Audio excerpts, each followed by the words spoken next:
Alright, so if I've got a sample like this, how do I slice this up? I'm going to go to my master track, I'm pressing F8, and I'm going to load Edison. In Edison, I want to drag that sample in, and I can actually do that just in the channel rack. Open it up, and put it in Edison. Now, it has a slice feature. So this is medium auto slicing. Let's try that. And I look at this and I see that there are some regions that shouldn't exist. So I can actually just come up here and right click that and delete that marker.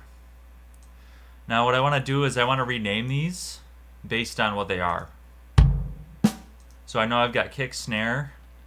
I right click it and I can rename. Kick. If I just press R, it'll let me rename. Snare. This is other snare. Hi-hat.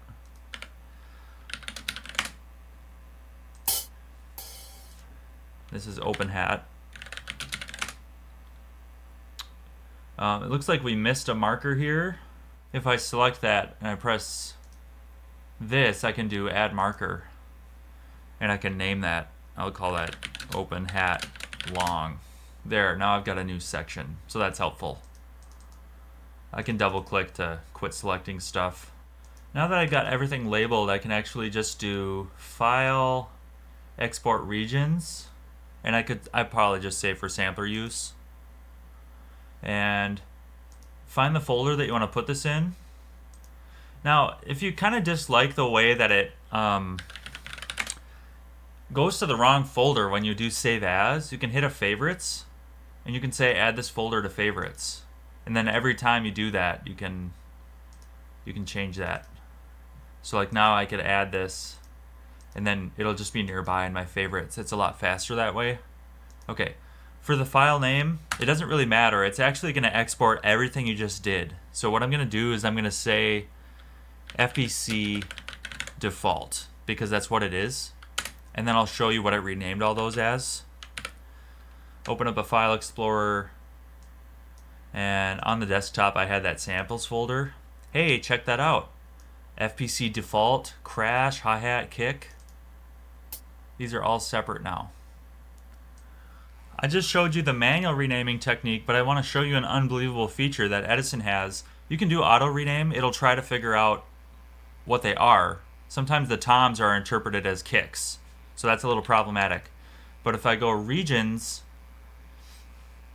and I do quick rename all, it just plays the sample and it opens a menu of common items. So you don't even have to do the typing. I can do snare. So in a way, it's a little bit difficult to find the names for all these. You know, I have to find symbol and other symbol and blah, blah, blah. But how cool is that?